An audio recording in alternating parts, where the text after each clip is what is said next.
مرة ثانية مش سهل أبدا في الليلة ديت اللي تعودنا نبقى بالآلاف. العام الماضي كان عندنا حفلتين، كل حفلة فيها ما يزيد عن 5000 شخص، والنهاردة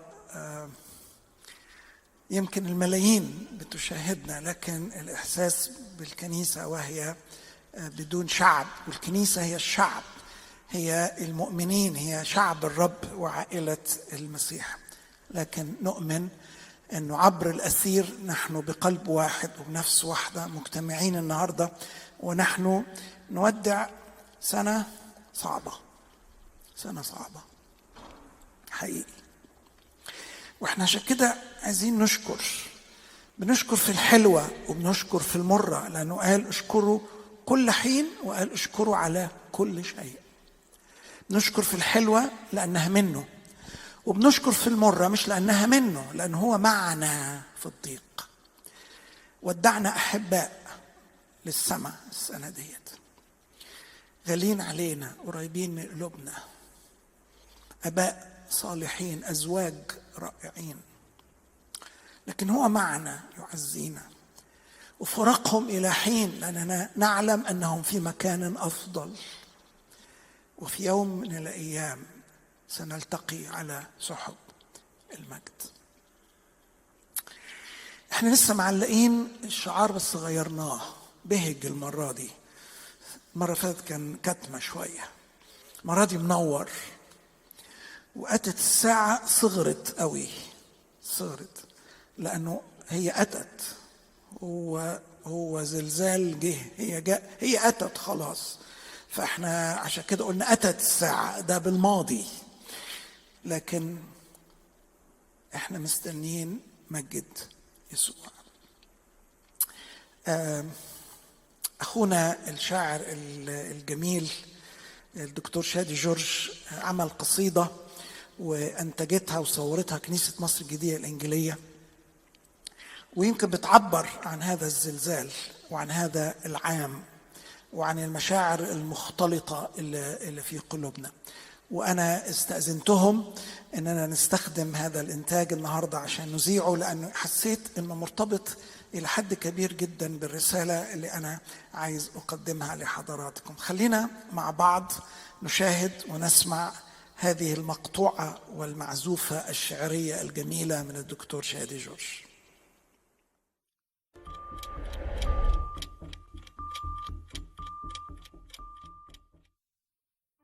ما حدش يقول لي هابي نيو يير، ما قلناها السنة اللي فاتت وناس كتير ماتت وناس لسه بتعاني.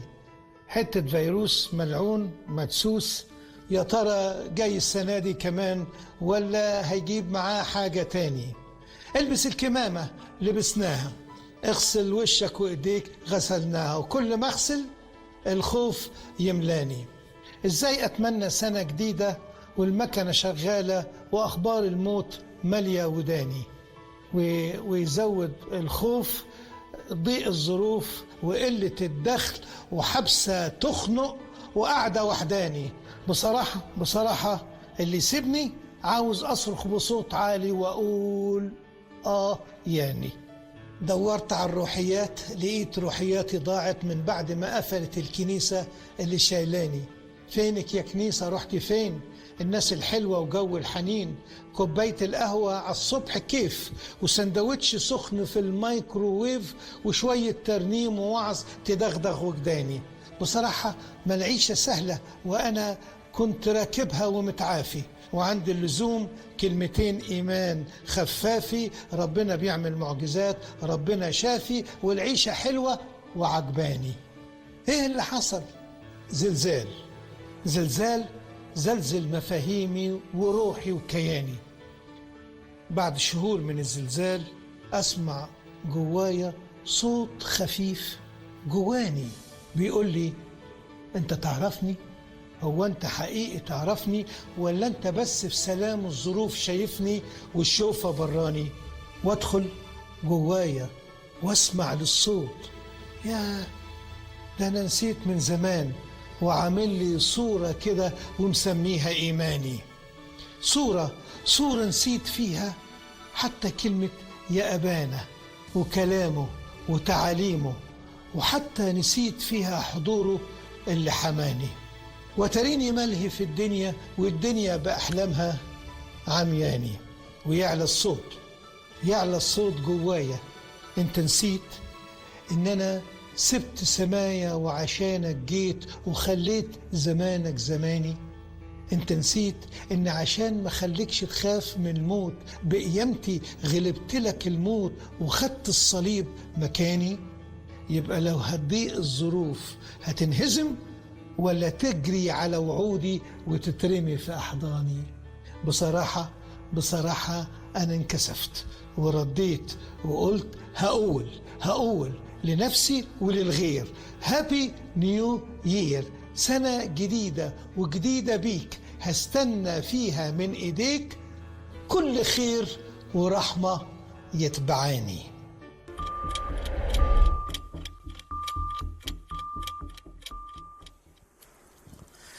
زلزال. هو فعلا السنة ديت كانت زلزال، ثورة الطبيعة اللي أفسدها شر الإنسان، الطبيعة اللي سقطت زي ما بيقول بولس في روميا وأصحاح 8. إزاي الطبيعة دي ثارت على البشر وهاجت عليهم بهذا الوباء اللي اجتاح العالم كله، أغنيائها وفقراءها، البيض والصفر والسود والحمر، الكبير والصغير. زلزال. ورأينا بأم أعيننا كبشر حجمنا الحقيقي، كنا بقينا منفوخين قوي، حاسين اننا نقدر نعمل كل حاجة، والتكنولوجي والعلم والثروة والغنى والحضارة. حسينا بحجمنا الحقيقي وضعفنا وخوفنا وعجزنا.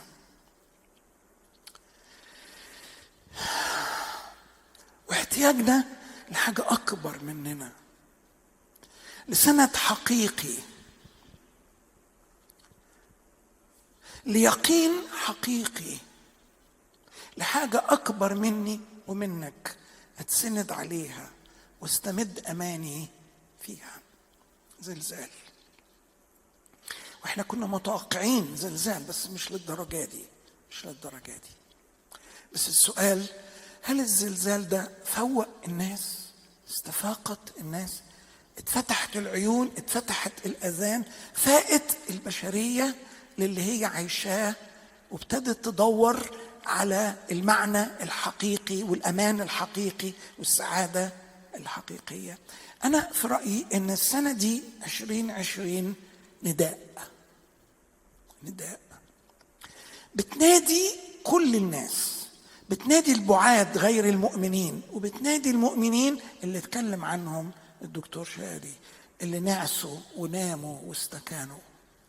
بتنادي البعيد وبتقول له توب وارجع، توبوا وارجعوا، الكلمات اللي قالها بطرس في سفر أعمال الرسل. توبوا وارجعوا لتمحى خطاياكم لتأتي أوقات الفرج من عند الرب. مش من عند الرب الجائحة، لكن أوقات الفرج من عند الرب. الفساد اللي في الخليقة والفيروسز ديت واللعب اللي احنا عمالين نلعبه وندمر بيه نفسنا مش من ربنا، لكن الفرج من عند الرب. توبوا وارجعوا. الابن الضال في لحظة صدق مع نفسه رجع إلى نفسه فقال روح، قال إيه اللي أنا بعمله ده؟ إيه اللي أنا عملته في نفسي دوت؟ طب هتعمل إيه؟ قال أقوم وأرجع إلى أبي، أرجع لأبويا وأقول له أنا غلط، أنا بعدت عنك، أنا اتحرمت منك، أنا عايز أعيش معاك. نداء بالتوبة والرجوع، ونداء في نفس الوقت للمؤمنين اللي استكانوا، اللي الحياة خدتهم، اللي المصالح، اللي الفلوس، اللي المشغولية، اللي الصراعات العائلية، إلى هموم العالم غرقتهم، وفترة المحبة، وضاع الإيمان والتقوى والقداسة. والسنة دي زلزال، وعايزين قبل ما ندخل السنة الجديدة نستيقظ. السنة دي بتنادي عليك يا مؤمن، يا ابن ربنا، يا اللي عرفته سنين، يا اللي عشت معاه واختبرت جوده ومراحمه. قم واستيقظ. ارجع لإيه؟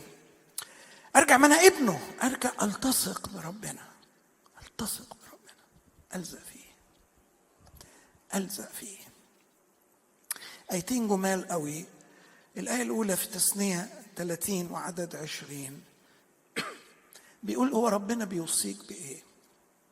إنك تحب رب إلهك وتسمع لصوته وتلتصق به، لأنه هو حياتك. أو لا تاني، وإلا أنا عايزه منك، إلا أنا طالبه منك، إلا أنا عايزه ليك، تحب رب إلهك زي ما بيحبك، وتسمع لصوته وتصغي لكلماته وتفتكر هو بيقول إيه. والحب الحقيقي والإصغاء الحقيقي هو التصاق، تلزق فيه، لأنه هو مصدر حياتك، وبعيد عنه بتموت وبتدبل وكل حاجة بتضيع في السكة. 2020 نداء للبعيد، ارجع. نداء للأولاد والبنات، ارجع تاني تحب ربنا وتلتصق به. في كورنثوس الأولى 6:17 بيقول بولس كده: أما من التصق بالرب فهو روح واحد. حلوة دي. مش اللي عرف عن ربنا، مش اللي عرف ربنا، مش اللي بيروح الاجتماعات. من التصق بالرب، اللي لزق في ربنا، من التصق بالرب فهو روح واحد. تخيل انت وربنا تبقى حاجة واحدة. عدي في الضيق، عدي مطرح ما تعدي، مش هتفرق، لأني أنا وهو بقينا واحد. آية أخيرة وبعدين عايز أصلي. في مزمور 73 وعدد 25 بيقول كده: من لي في السماء؟ أهلي وناسي اللي مشوا. لا، أنا مش رايح لأهلي وناسي هناك، هم موجودين. من لي في السماء؟ أنا لي هو. لما بمشي أنا رايح لأبويا، أنا راجع لأبويا. من لي في السماء ومعك على الأرض. عايز حاجات كتيرة قوي. ومعك على الأرض لا أريد شيئا. مش عايز حاجة تانية. لا، احنا بقينا عايزين حاجات تانية كتيرة قوي. والجائحة دي والزلزال ده بينا وكشفنا قد ايه احنا عايشين بالحاجات التانية، قد ايه ربنا مش مكفينا، قد ايه احنا عايزين نتفسح، عايزين نخرج، عايزين نروح، عايزين نسافر، عايزين نشتري، عايزين ومتضايقين لاننا مش لانه هو مش كل حاجة لينا، هو مش اغلى ما لينا. مع ان ممكن تكون الجائحة دي ادتنا فرصة ان نقعد معاه وقت اطول بكتير قوي، ونسمع عنه اكتر بكتير قوي، ونقرا كلمته اكتر بكتير قوي، بس احنا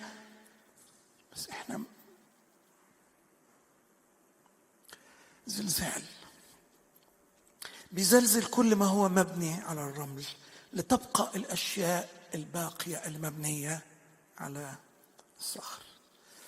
عايز ادعوك وعايز ادعوكي النهارده قبل ان يمضي هذا العام العجيب، الزلزال، الجائحة التي لم تحدث في تاريخ البشرية من قبل، ان هذا الزلزال ينادي البعيدين بالتوبة وينادي المؤمنين باليقظة مرة تانية. تحب الرب إلهك وتلتصق به وتكون أنت وهو روح واحد، وتقول تاني: من لي في السماء ومعك على الأرض لا أريد شيئا. غمض عينيك.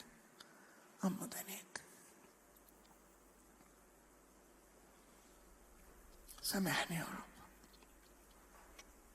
كأنك مش مكفيني.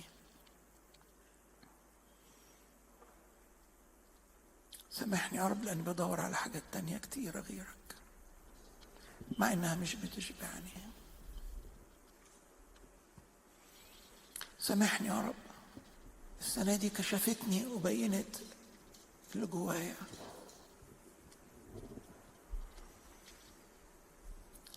نادي عليا يا رب، نادي عليا النهارده، نادي عليا عشان استيقظ، نادي عليا عشان افوق من غفلتي، نادي عليا عشان ارجع اترمي فيك، نادي عليا عشان ارجع التصق بيك وابقى انا وانت روح واحد، واقول معك لا اريد شيئا، انت كفايه قوي قوي، انت كفايه قوي قوي يا رب.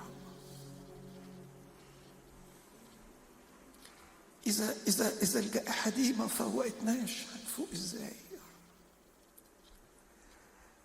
إذا الزلزال ده ما صحيناش وصح فينا الأشواق اللي ماتت، نادي علينا النهارده، نادي على البشرية النهارده بصوتك، بصوتك، توبوا وارجعوا، توبوا وارجعوا، ارجعوا ارجعوا ارجعوا ارجعوا إلي أرجع إليكم يقول الرب.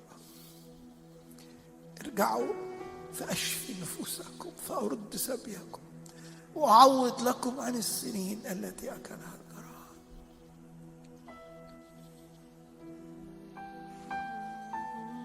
صلي معايا كده، صلي معايا كده، صلي كلمات الترنيمة دي، صليها.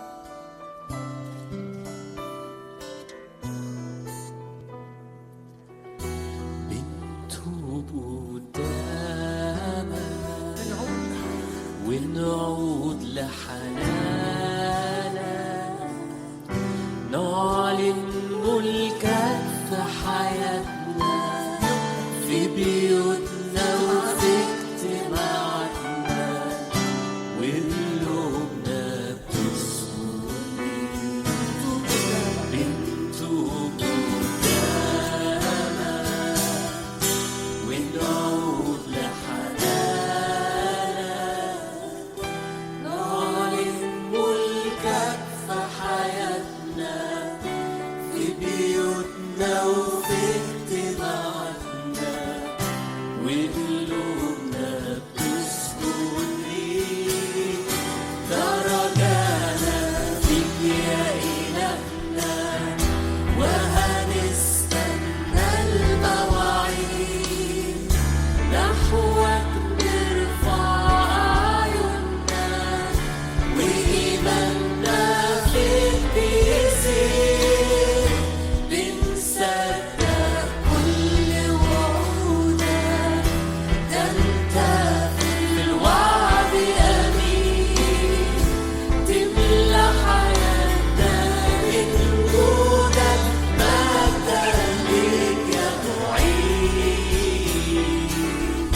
مرة تانية توبة ورجوع